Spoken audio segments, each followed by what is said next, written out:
Hi, everyone, and thank you for joining us. My name is Caitlin Weiler, and I work for the Northwestern Alumni Association. We will begin shortly, and I am so pleased that Tracy Benson could join us for this webinar. Before we get started, I have a few housekeeping items. If you have any questions now or during the presentation that you would like to ask, please feel free to use the chat feature in your webinar dashboard. Just type in your question and hit send. Tracy will be answering your questions at the end of the presentation, but you can submit your questions as they come to mind. Tracy will also be encouraging you to engage via the chat, so keep an eye out for those prompts, as well as a couple of polls that we'll have. Should you have any technical issues during the webinar, try closing out the Zoom window and restarting using the same registration link from your email, or refreshing your browser. Most issues tend to be Wi-Fi related. Lastly, a link to the recording of this webinar, as well as ways to connect with Tracy, will be sent to all registrants after this talk. Now let's introduce Tracy. Tracy Benson is a leadership strategist, neuroscience-driven transformation expert, and lifelong explorer of what makes people tick. She has coached, mentored, and advised hundreds of leaders from many of the world's most respected companies, helping them lead with clarity, confidence, and momentum. A top 1% LinkedIn coach, she's also a keynote speaker who blends neuroscience, behavioral psychology, and real talk strategy to help ambitious leaders turn eye-opening insights into practical tools that stick, leaving audiences fired up, tuned in, and ready to lead their next chapter with boldness and their own unique brain-based brilliance. And with that, I'm going to hand it over to you. Thanks so much for being here, Tracy. Thank you so much, Caitlin. That's a lot of words. And I'm so excited to be back here with this incredible community and this another wonderful opportunity to share what I'm so passionate about and to share some of my work with all of you. I am guessing that you are here because, like me, you experience procrastination sometimes. Anyone?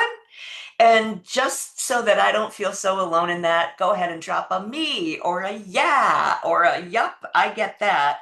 So I know I'm in really good company. Thank you, thank you. Keep them coming because I know you signed up for this for a reason. And you know what? Even those of us who understand the neuroscience behind habits like procrastination experience it sometimes. So, if you want to feel even better about yourself, consider this. Imagine in your mind's eye a gathering of 100 random adults. Okay, got it? 100 random adults. Can you kind of see it in your mind's eye? Now, how many of these random adults do you think experience procrastination daily? Just take a guess and throw it into the chat. Of 100 people, oh, there we go, 100% right away. All right, love it. And we've got, oh, yeah, a lot of people think that everybody does. So it's close. It's really, really close. It's okay. So we've got some 60, 80. It turns out that number is 88%, 88 of 100 random adults who work, 88 of them procrastinate daily for at least 1 hour. And there's more. Data indicate that fully 25 of us experience chronic procrastination. So, what is that? Chronic procrastination is defined as a habitual, self-defeating pattern of unnecessary task avoidance across areas of life. And there's one more data point that I'm dying to know if you guys can relate to or not. Just let me know if this resonates for you. 3 out of every 4 of us go to bed later than planned weekly due to procrastination. Anybody here? Anybody here? All right, thank you. Yes, of course. So, in a moment, you're going to see a poll pop up. And I don't want you to overthink this. I truly want you to go with your first gut instinct. There's no wrong answers. We're simply gathering some honest data from the room before we dive into the main content. So, ready for the poll? 3, 2, 1, here you go. Gut instinct only. How many tasks, decisions, or projects are you currently procrastinating about right now? Pick your option. No wrong answers.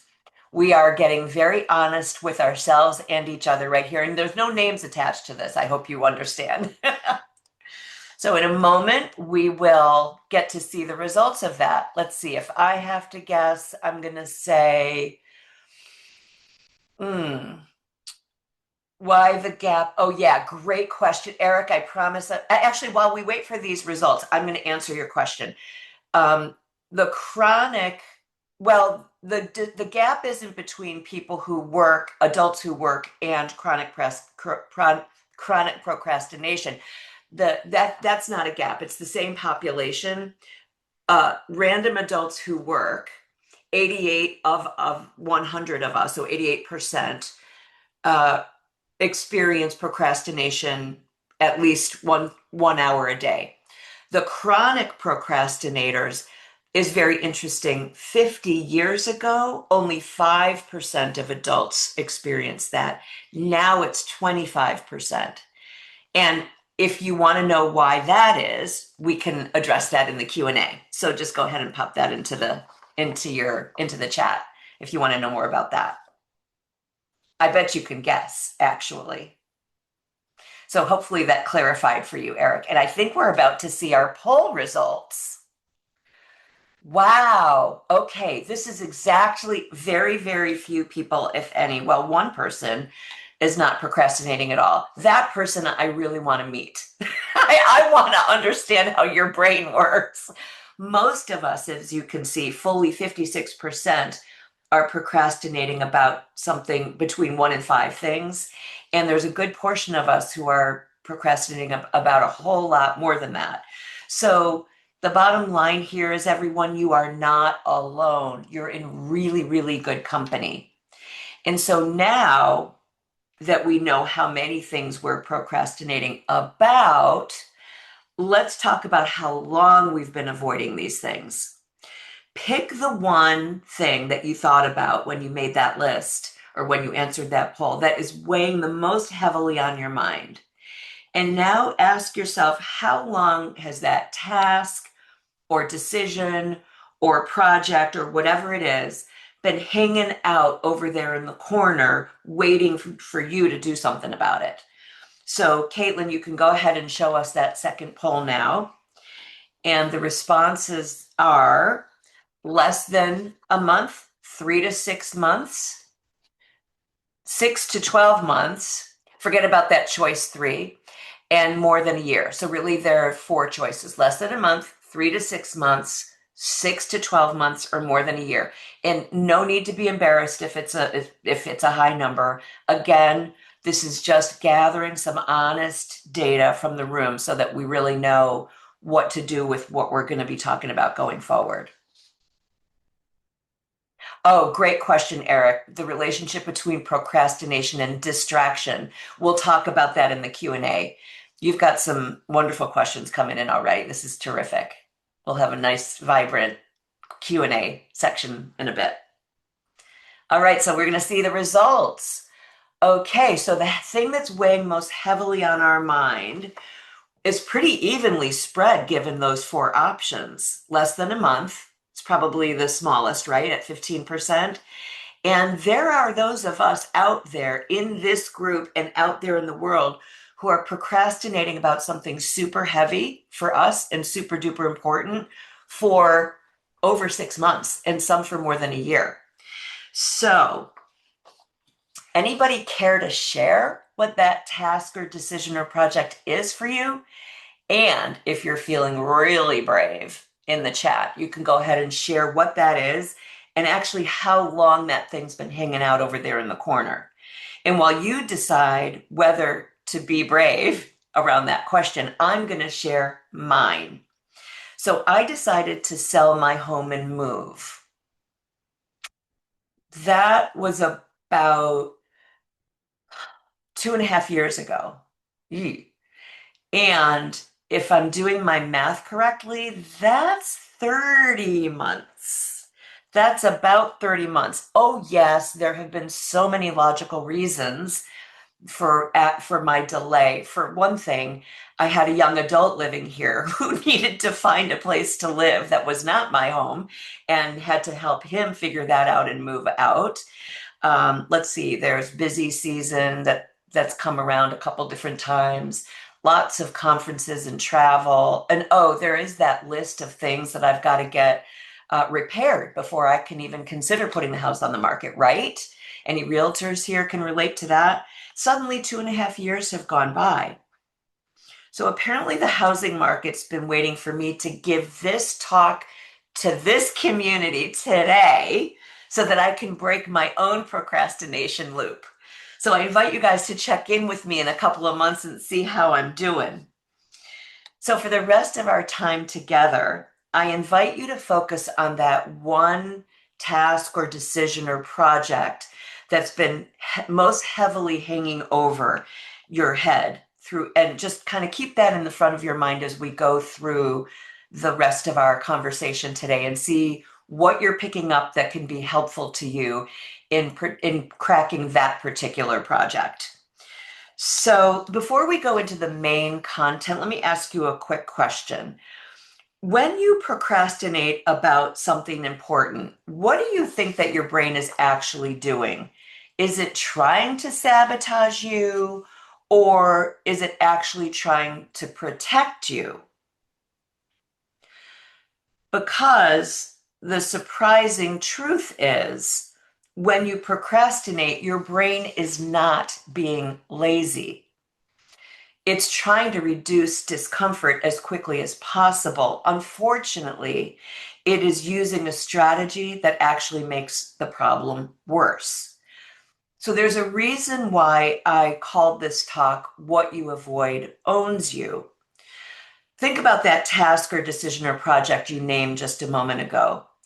Because when we avoid something, the brain does not forget it. You are not flawed and you are not lazy. Here is what is going on in 3 acts. Act 1, our brains hate discomfort. When a task feels stressful, uncertain, or emotionally loaded, the brain tags it as a threat. That teeny tiny almond shaped structure inside of our brain called the amygdala lights up and it says, this feels bad. Let's get away from it, get away from it as quickly as you can. It's not asking, does this feel uncomfortable? I'm sorry, it is asking, does it feel uncomfortable? It is not asking, is this important? Discomfort generally wins. So in Act 2, avoiding feels weirdly good, doesn't it? Can you guys relate to that? When you avoid that thing that's been weighing you down, in the moment, it actually feels really good. And you know that feeling. We check the email, we scroll, right? We reorganize the desk. Even that feels good in those moments. Isn't that nuts? And when we do that, we feel a tiny hint of relief. That relief in turn releases dopamine, the brain's reward chemical. So our brain learns something super powerful in that moment. Avoiding discomfort equals reward. And now we've built a connection. And by the way, that is how simple our brain's formulas tend to be. The brain is super efficient. It repeats what gets rewarded. Act 3, the prefrontal cortex, that part responsible for planning, long-term thinking, and self-control, tries to step in. And here's what that sounds like. Ooh, that's important. We really need to get to that thing. It really matters. The problem is that emotional circuitry is faster and way more powerful than rational circuitry. It isn't a character flaw, it's neurobiology. And the more avoidance wins, the weaker that rational override becomes. Now, here's the plot twist. The problem just keeps growing inside our head. Avoiding the task doesn't make the task disappear or change in any way. What happens is that our brain tags that open decision or project or task as unresolved, and it just holds on to it. And when something is unresolved, the brain treats it like an open threat loop. So rumination increases, anxiety escalates. Can you relate to this? Mental energy drains. You might just feel absolutely exhausted. And the task starts to feel way heavier than it actually is. Drop a me in the chat if you can relate to any of this so far. The funny thing about this is nothing has actually changed about that task. It's sitting over there in the corner just exactly like we left it. But inside our nervous system, the cost just went way up, like inflation. So avoiding actually amplifies stress. It weakens our focus and it increases our mental load and emotional load, and it makes the task feel bigger tomorrow. And that is the paradox. That short-term relief that we feel right away actually creates long-term pressure. So hopefully this is starting to make some sense to you. You and your brain were just trying to escape discomfort. And for a minute, it worked in the moment. But by doing so, you train the brain to experience more of the discomfort. So think about it like this. Procrastination is like putting the problem on a credit card. You don't want to deal with it today, so you swipe. I'll handle it tomorrow. Swipe. Not in the mood. Swipe. Just let me clear a few emails first. Swipe. Or my personal favorite, oh, let me just do a little research first. 3 hours later, you're suddenly an expert on Mediterranean olive oil production. What? Can anybody else actually relate to that? But here's what our brain does not show us in real time. Every time you avoid a task, you add more rumination, more anxiety, more mental load, more self-judgment. So when you finally look at that task over there, it's no longer that $50 charge. It's $50 plus interest, plus late fees. Oh, plus that powerful emotional story that you built around it. I'm irresponsible. I can't get out of my own way. I don't deserve that promotion or that relationship or fill in the blank. And now it feels massive. Avoidance gives you short-term relief, and that's the credit. But your stress circuits keep the balance running in the background. The brain doesn't forget open loops. It flags them, it replays them, and it inflates them. In other words, what you avoid gains power. So what started as mild discomfort turns into, oh my gosh, why does this feel so overwhelming, right? I know you can relate to that. You wouldn't have signed up for this if you couldn't relate to that. It isn't the task or the decision or the project. It's accumulated neural interest. That is the cost.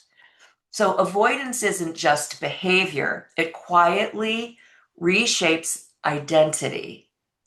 When you repeatedly avoid, your brain starts wiring, I'm indecisive. I think big ideas, but I can't follow through. I'm not bold enough or brave enough. Or it can actually go this deep.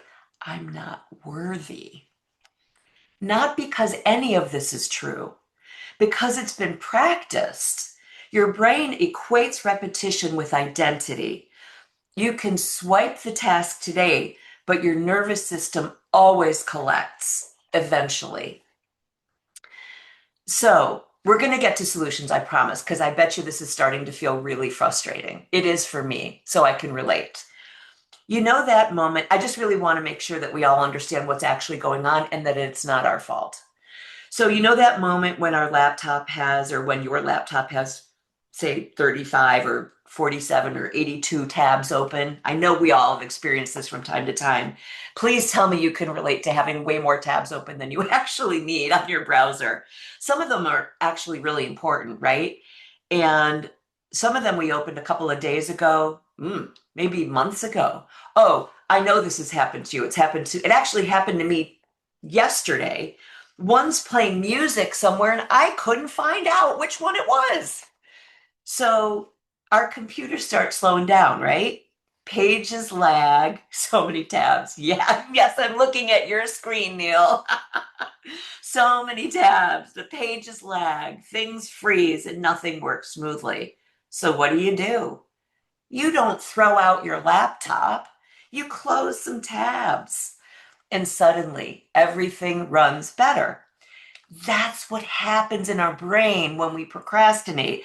Every unfinished task is just like an open tab in our working memory. Your brain keeps checking them in the background. And here's what that sounds like. Did you do that thing yet? Oh, you still need to call her. Oh, and don't forget about the presentation. Oh, also, how about that awkward conversation? Each one consumes a little bit of processing power, and the longer they stay open, the more mental bandwidth they drain. So breaking procrastination is like closing tabs. We're not solving everything all at once. We're just reducing the background noise so your brain can think clearly again. I love that, Alex. Next time I do this, we will do a poll on how many tabs everyone currently has open. That's awesome. So, the three strategies that I'm going to share in a minute are basically ways to close the tabs. We're not trying to overhaul your personality here. We're just closing a few browser tabs in your brain. So now we understand what's happening in the brain. Procrastination is not laziness, it is a neural loop. And here's what it looks like. We experience the discomfort of needing to do something. We avoid it, which gives us that quick, immediate dopamine hit, which leads to a little bit of relief. And that reinforces that we're going to avoid. So we experience the discomfort again, we avoid it, whew, the relief, and then the discomfort comes back even bigger. Rinse, repeat, rinse, repeat. So hopefully you're starting to understand now that this is a neural loop that's going on in our brain. There is actually nothing wrong with us. So the real question then becomes, well, how do we interrupt that loop in the moment while we're experiencing it? And here's a clue. It is not with motivation, and it is not with discipline. We do it by interrupting the pattern. So I'm going to share with you three super practical, really easy to do in the moment tactics to break that procrastination loop in the moment. And I'm going to explain why they work. Ready? All right, let's do it. Okay. So, strategy number one, shrink the start, also known as the 90-second rule. This one targets the part of the brain that gets overwhelmed when something feels really big. Your prefrontal cortex, the planning center of our brain, hates huge, undefined tasks. So instead of committing to finish the task, just give it 90 seconds, set a timer, and your only job is to start, period. Open the document or the envelope or the spreadsheet. Remove the contents from one drawer. Forget about the rest of the kitchen. Pick up the phone. Schedule the meeting. That is it.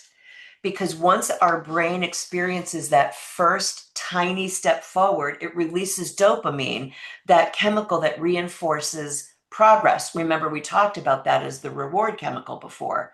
What just felt impossible a few minutes ago suddenly feels doable. Your brain resists big, ambiguous projects. It does not resist small, defined ones. Okay, ready for number two? All right. Number two, change your state. And I know a couple people on this call are absolutely going to love this one, like I do, also known as movement interrupt. So this one works because our brain is deeply wired for movement, and also because we know that our mind and our body are deeply, inextricably linked. So when we're stuck in procrastination, we're often also stuck in rumination, endless loops of overthinking. One of the fastest ways to disrupt that loop is simply to move. So stand up. You can do it right now if you want. I can't see you. And even if I could, I'd probably want to join you. Just do 3 jumping jacks. Or if you have a rebounder, hop on that for 1 minute. Or if you don't have any of that, literally just stand up and shake all or parts of your body. The people that I do one-on-one work with are actually well acquainted with the fact that in between things, when it's really necessary to re-engage certain parts of our brain, I will ask them to stand up and shake your booty, and I'll do it with them. So this is one of my favorite. Number two, change your state, and also movement interrupt. Okay, who is ready for number three? Oh, I forgot to mention that one of the most powerful things about number two, which is change your state, is physical move. Okay, so the movement activates the motor cortex, which boosts dopamine and norepinephrine. And those are the brain chemicals that support both focus and action. So basically, moving is a signal to the brain that the game has already started. So now we'll move into strategy number three, which is name the next move or action clarity. This one works because often procrastination is not about the size of the task, it's about uncertainty. So when the brain looks at something vague, like finish the project or address the medical bill overcharge or deal with that conversation, it literally has no idea where to begin. When the brain doesn't know where to begin, it generally stalls out. So instead of asking, how do I do all of this? Ask a much simpler question. What is the very next physical action I can take? Not the whole project, not every step of the plan, just the next move. Open the spreadsheet. Look up the medical plan benefit. Dial the number. Pull out the running shoes. When the brain can see the next concrete action, something really powerful happens. Abstract thinking quiets down, and the brain shifts into motor planning mode. These are the circuits that prepare for action. This is a lot like turning on the ignition in your car before you back the car out of the driveway. And once those action circuits activate, momentum begins. So when you feel stuck, remember, you do not need the whole plan. You just need the next move. So next time you catch yourself in the procrastination loop, now you have 3 ways to interrupt it in the moment. Shrink the start, change your state, name the next move. You don't need motivation, you just need an interruption. And so before we move into the Q&A, let's come back to the title of this talk. What you avoid owns you. Not because the task itself is so big, rather because when the brain avoids something, it keeps that open loop running in the background, draining attention, energy, and confidence. Over time, the story that we tell ourselves is, I can't get out of my own way, or I always start things, but I never finish them. I am not disciplined enough. And yes, Eric, thank you. This chat itself is a great example of another tab being open. And that is something, especially those of us who do lead webinars and talks and lead groups and discussions like this, have trained our brains to handle. But in reality, while I very much want to know what is going on in your minds. And I very much want to follow along with your thinking. We just had a chit chat about this earlier, Caitlin and Aaron and I, before we actually kicked this off, the difference between doing talks like this on Zoom or technology versus in person. If we were in person, I wouldn't be going like this. I wouldn't have all those tabs open, keeping track of what you guys are thinking about and what your questions are. I'd be literally looking at you and asking you, or picking up on your body language, or seeing your hand raised. So, yeah, this absolutely is another example of opening more tabs than are absolutely necessary for especially those of us leading, but for you guys too, because you have this tab that's following along in the conversation, and then you have another tab over here, along with those 47 other tabs that you confessed are still open on your browser. So great, great example of actually applying what we're talking about to real life right in front of us.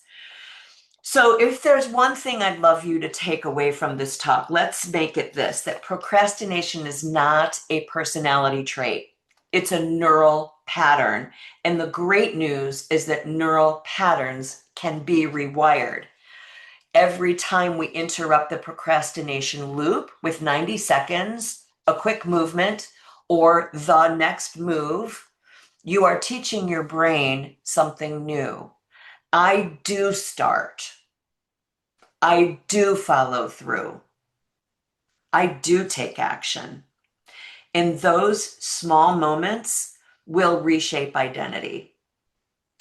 So before we head into the Q&A, which I'm very excited to do, which of these three strategies are you going to try first? Shrink the start, change your state, or name the next move? Go ahead and put 1, 2, or 3 right into the chat. And there's a reason I'm asking you to do this. Awesome. I've got a lot of ones, a couple twos, a few threes. Awesome. Oh, you've got a couple of all of them. Fabulous. So FYI, just by putting those numbers in the chat, you have just started to break your neural loop right here, right now. So what we've been talking about today is a very small piece of a much larger puzzle, actually, or much larger picture, I should say, because procrastination is rarely just about the task or the decision or the project, right? It's almost always about the patterns running underneath our awareness, those mental habits, the emotional triggers, and the enduring stories that shape how we lead and how we decide and how we show up in all the areas of our lives. So just wanted to mention this is exactly what I work on with people inside of my program called the Mind Manual. You'll hear more about that in the post email. It's essentially a user guide for the brain. It combines neuroscience, behavioral science, and lots of practical tools to help understand the hidden drivers of our behavior, interrupt these crazy patterns that are running without our permission, and intentionally design how we show up in work and in life. So if today's conversation resonated with you at all, I invite you to consider continuing the journey there. And if that's something at all that you're curious about, you can explore by taking 2 easy steps. Grab your phone, connect with that QR code on the screen, and that code will take you straight to the landing page where you'll see your discount automatically applied. And yes, I realize I just told you to open another tab. And this tab might actually help you close a couple of other ones. So take a look, see if it feels right for you. And if it does, I would absolutely love to see you there. And so now I really am excited to entertain and talk about some of your questions with you. All right, I am looking how to stop this share, but for some reason, my mouse does not want to do that. Aha, here we go. All right. So anything is on the table for your questions. Ask about procrastination patterns, decision avoidance, or how this material applies directly to your life. Absolutely nothing is off the table. I know you've been dropping questions in the chat all along, which I really appreciate. And Caitlin is going to help me get to as many of these as I can. So where shall Great. we begin, Caitlin? All right, we're going to go way back to towards the beginning. Eric, in particular, submitted a couple questions early on. So, me and Aaron, my colleague, will be capturing those. So, continue to submit them in the chat and we'll try to get to as many as we can. We have a good chunk of time for Q&A, so please continue to submit. So, the first question was, what is the relationship between procrastination and distraction? Oh, so yeah. So distraction is actually a method that we use to avoid that discomfort. It launches us straight into procrastination. It's actually, think about distraction as a diving board right into that neural loop. It's that simple. Why? Because whatever it is we're distracted by, and often, not always, but often it's technology. And see all those alerts? I mean, what the heck, you know? And I it's so what happens with technology in particular, but any distraction, to answer your question, is that it delivers an immediate dopamine hit, which is way more fun than the discomfort that we're experiencing.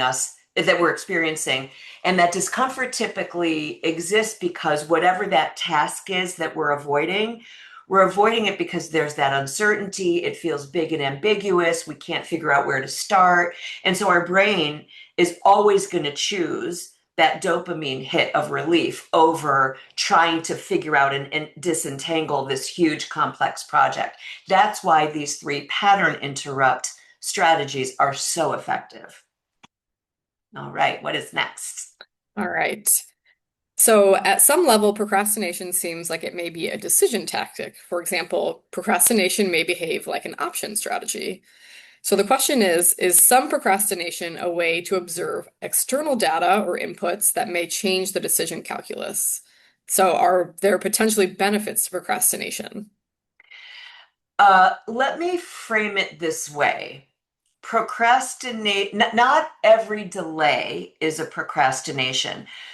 Sometimes delay. So let's disentangle the definition of delay. Delay does not equal procrastination. Some delay is strategic and intentional. Sometimes we actually need some incubation time to let thoughts or ideas marinate. Sometimes we need to take in or we want to take in that external stimuli. Sometimes we know we don't have enough information. Really, the critical difference between delay and procrastination is how it feels both emotionally and somatically. So the strategic delay is going to feel spacious. It might feel expansive. It might even be energizing. At the very least, it's going to feel neutral. Procrastination is almost always going to feel a bit heavy or dense. And so, if you're a person that's practiced at tuning in to your body or your emotional state, you're going to know immediately which one that is. And if it is that denser, heavier experience, then you're going to want to try one of those three strategies to break that loop because that's procrastination. Great, that's helpful. So, someone kind of as a follow-up to this mentioned that one of their weaknesses is thinking, well, if I can't complete the task, I might as well not even start. And so they really liked your idea of shrinking the start. But how do you ensure that you then build off of that, shrunken start that you've put together? For sure. That's a great, yeah. So honestly, the most exciting piece of research that's come out in the last 30 years about our brain is that we can rewire it. And also, we can rewire it until the moment we die. So I don't care how old you are, I don't care how young you are, I don't care how deeply entrenched some of these patterns are for you. It's all about repetition, repetition, repetition, repetition. So you take that first step and you immediately pick the next step. Maybe even pick the next step before you take the first step. Go, somebody wrote here in the chat when I asked which one are you going to do first. I think it was Eric, but it could have been somebody else or other people as well. 3, 2, 1, or 3, 1, 2. Great. Set it up. Set it up in advance so that you're repeating what we repeat, we are wiring. no matter what it is. Our brain doesn't actually care what it is we're doing or what it is we're focusing on. Those of us who spent, that whole entire concept around doom scrolling, that's why it's a thing. The brain doesn't care that you're actually feeling pretty gosh darn awful when you're doing it. It's going, oh, this must be important. I'll do more. So hopefully that answers your question. Neuroplasticity is key, Amy. Thank you. Absolutely. And the next couple questions I feel like I relate strongly to as a procrastinator, and I feel like I'm with my people here. So this has been great, Tracy. But this is one I think about a lot as someone who considers myself type B, and maybe you're working with someone or live with someone who's type A. What is the impact of our avoidance on others? Oh, wow, that's an interesting question. I'm not sure I actually have the answer of our procrastination on others. I would actually, I don't know what the answer to that question is. I would ask the person, actually. Why not ask them? Now, I can say that the effect, if you are somebody who's prone to falling into that neural loop, and remember, every human being does occasionally fall into that loop and can. This is not a thing that's reserved for those of us who are incompetent. I really want that to be loud and clear. This is not a personality trait. And this is not an identity, and this is not who you are. This is something that our brain does because it was wired to help us be more effective and efficient. So I do know that if we're prone to falling into it because we haven't had the strategies to break it, and we're around somebody who does it a lot, we are more likely going to fall into the pattern of doing it more. You know that phrase, we are the sum total of the five people we spend the most time with? That's absolutely true. So if you're hanging out with people who can't resist or don't want to resist, now there are people who don't want to resist their procrastination neural loop. Those are not people you really want to spend as much time with as you may be spending. So I'll leave that one there. Great, thank you. I'm going to combine the next couple questions because I think they're kind of related. There's a lot of chat or talk in the chat about kind of the modern world and whether it's social media or just the amount of kind of intern or like things that are coming at us all the time, right? We've talked about all Sure. of our tabs and our growing lists of things that aren't being done. So I think kind of what people are at looking for, kind of your thoughts on the modern world, but also some strategies to maybe go against what these, whether it's social media or things, are doing to try and draw us in and keep us there. Yeah, great. I'm so happy to do this. Okay, let me sort my thoughts on this because I have about two or three things that want to come out of my brain and into this conversation. Um, okay, I'm going to talk about this from how we spend our days, and I'm also going to talk about this from an adaptive evolutionary lens. Okay, so first I'm going to talk about it for how we spend our days. Most of us are in pretty quick action, and many of us move from task to task to task to task all day long, or project to project to project. We rarely spend a day just focused on one thing, right? And so what we're doing in the process of doing that is we're practicing just moving at lightning speed, and we're also as a result experiencing something called decision fatigue or task fatigue. So one of the things that I work with a lot of very executive senior level executive leaders. And if you can imagine, many of these people literally go, and you may be some of them here today, many of these people go from meeting to meeting to meeting to meeting throughout the day. Literally, nobody has scheduled for them, or they've not been able to schedule for themselves 2 minutes to go to the bathroom, even. So, what ends up happening is every single conversation that they have, every meeting that they have, and this applies to all of us, not just leaders, we're bringing the detritus of every single one of those interactions and things we've been working on with us, as if we have this massive backpack that we're carrying behind us, and it can grow to as big as we need it to grow. And it does. It just gets stuffed and stuffed and stuffed.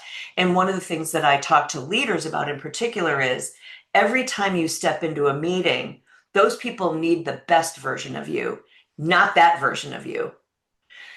The same goes for the rest of us. whoever we're interacting with needs or deserves the best possible version of us. So, because of that, one of the things that I prioritize, and I urge everybody that I work with and know, everybody on this who knows me knows this, you must take care of yourself. And I've created a literally a 2 minute if you guys want to ask me for this when you get your post webinar email, just shoot me a quick note and I'll send this to you. It's called CARE. It's a 4-step, 2 minute process that when you practice it a ton of times, you can do it in like 10 seconds. That it literally allows, it's like a mental palate cleanser. So we have to have mental palate cleansers. Otherwise, we're just bringing the whole string of everything we've experienced till you come home at night, and those poor people who you say you love and who you deserve your best they're not getting it unless you've cleansed your palate. Now let me talk about it from an adaptive evolutionary standpoint. We were not designed for this. We were not designed for this. And I know there's that social media question out there that I want to address as well, which I will in a second. I recently was at a conference which was keynoted by a futurist. He had some amazing things to say about our reality today. The one thing that stuck out most notably for me, and I will not ever forget this, is if anybody here, have you ever done whitewater rafting, or are there any avid whitewater rafters? Okay, for people, and I'm not, but I have done it, so I understand this concept. When you're in the water and you've got like very intense white water, you're all in, you're all on, you're with those other folks in the boat with you, and you know exactly what to do, and you're really operating from complete and total awareness in the moment. And the reason that you can do that is because you know that after this stretch of water is cleared, there's going to be some flat water. And then there is the flat water, or there's the calm water, and you can kind of relax a little bit. And your brain has an opportunity to take a break. Remember recess? Remember when we had to roll out those cots in preschool or nursery school? We did that for a reason. Your brain during that flat water or that calm water is taking a little bit of a recess so you can get up and do it again. Well, what this futurist told us is we are now in a period of permanent white water. That that so resonated for me because I cannot begin to tell you the number of leaders that I work with who are so on the brink or are already there, but they cannot even say the words out loud to me. I actually confronted one of them a couple weeks ago and used the dreaded word, the word that shall not be said, but I'm going to say it to you anyway. It's burnout. They can't say it because saying it makes it real. Making it real means that they're terrified they're going to fall apart. We were not built for permanent white water, which is why we must find ways to take care of ourselves. Now, I have a very elaborate 3-hour ritual I do every morning, and it doesn't require that. It requires 2 minutes. You can do 2 minutes. You can do 60 seconds throughout your day. You can do deep breathing. Oh, I can give you that too. So I can give you care. I'm going to make a mental note of this somewhere. For anybody who wants to send me a quick note, you can do that, Caitlin. Awesome. Thank you so much. I've got care I can send you. And I've also got 3 breaths to expand your view. All of this can be done in 2 minutes or less. You can pick and choose. You can play with the ones that may work for you best. So that is the decision fatigue and then there's the adaptive evolutionary piece. Social media, yeah, social media is insane, right? So here's the thing. Social media is built on algorithms. By the way, so are your search engines. So is AI. So we all have told, I have told my search engines, my social media platforms, my AI agents, I have told them exactly what I want them to show me more of. So every time we put a query in, we immediately receive a whole lot of what we just told it we want. And I accidentally did an experiment. Well, not I did kind of on purpose do an experiment around this. I'm really insanely protective of my energy bubble because I know that how much power this algorithm actually has. And so I have trained, I'm not on social media much, but when I am, I've trained it to give me only neuroscience, quantum physics, spirituality, and amazing, adorable animals and music. Music. Those are the five things that my social media delivers to me. I did that very, very diligently. Just by way of experiment, I decided to see what would happen if I like something came across and in a comment, somebody made something political or divisive or something that I know I don't want, and I liked it. Well, absolutely. For the next week, I started getting a bunch of those until I started, first ignoring it. And then I started literally blocking those posters. And now my algorithm is back where I want it. So there's a part of this that's minding your energy bubble or minding what comes into your physical and mental presence and actually being pretty vigilant about it. And then the other thing is to understand that social media, just like everything, is in the business of capturing your attention. And so when we know that, like there are times when at night I'll be on my phone and I'll be scrolling and I'll be like, oh, nope, this isn't what I want to be doing right now. And this is not especially what I want to be doing before I go to bed, where my brain has to be super busy to clean out all the garbage that it accumulated today. So I'm not going to give it more stuff to clean out. So it really is about being aware and really establishing. And I want to actually, I'm going to add one more thing to this very, very long answer. And I apologize, but I hope I'm hitting some notes for some people that might find it interesting or useful.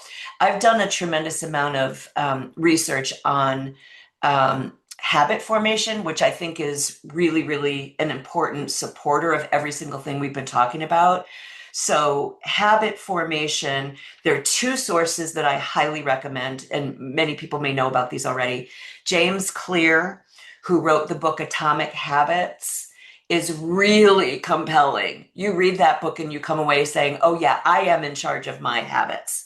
And the other person I adore because his work is so accessible in a super everyday way is BJ Fogg. He's from Stanford, and he created the concept and wrote the book called Tiny Habits. And that is literally BJ Fogg's ideas and book are how I ultimately built my morning routine. I highly recommend both of those resources for anybody who really wants to take charge of your mental space. Great. Thank you. And I jotted those down. So, to some of the questions in the chat, I'll follow up with Tracy about getting the care and the breathing techniques so that we can include those in the post-event email. I'll also make a note of the couple of books she just recommended as well so that you all can check those out too, just so that in case anyone missed that. All right. So, our next one, funny enough, is your view on to-do lists, as I'm putting my to-do list together here of things to follow up with you on. Yes. So, the question is really about what your view is on them and their effectiveness. Maybe are they just like tabs, we're accruing them and they kind of feel like they're never ending. I know I can relate to that. It feels like they don't end, but do you feel them that they're a useful tool? Kind of what are your general thoughts on them? Love that question. So I here's how I handle to-do lists. I will, first of all, I carry two different lists. One I call a to-do list, the bigger, more robust picture of everything that I need to do to reach my goals. First, I create goals by a couple year increments, then break them down into annual increments, then quarterly, and then monthly, and then weekly. That lives somewhere I don't see it. It is in a closed document. It's open only when I work on it or when I need to draw from it. The one thing that shows up on my actual laptop as a sticky note, you guys probably have that app, are the two or three things that must get done this week. That is all that I actually am able to see on a weekly basis. And really important, when I complete, and they're not big, they're very specific tasks, like outline this talk. Literally, that bullet point read Northwestern Alumni Association webinar outline. That's it. I didn't say do all the research, think through all the points I want to make, anticipate the Q&A. Nope, just make the outline of the talk. That is it. And when that's complete, I strike it out. Yay! That's so exciting. That's my self-imposed dopamine hit.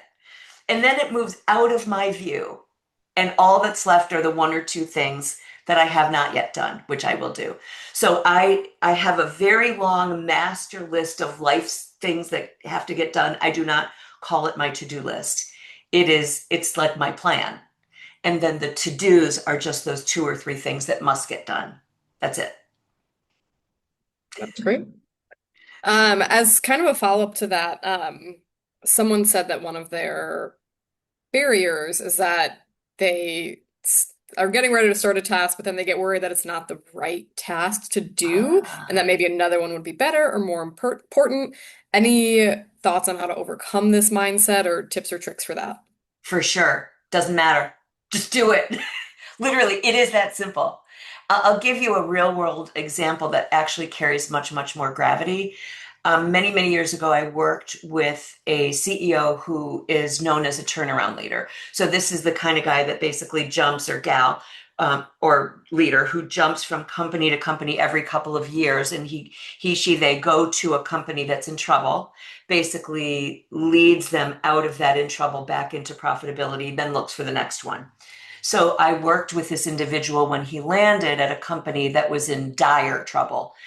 And the long and short of it is, within 2 months' time, he'd only been there 2 months, he made some massive decisions. He eliminated 3 levels of leadership out of 10, so compressed leadership from 10 levels to 7. Um, Many jobs were eliminated, unfortunately. There were some significant strategic shifts, all in 60 days. When I asked him about it later, he said it didn't matter if he got it all right. It mattered that he started. So it doesn't matter if it's the right move or the most important move. Just do it. Nike, right? Just do it. Just do something.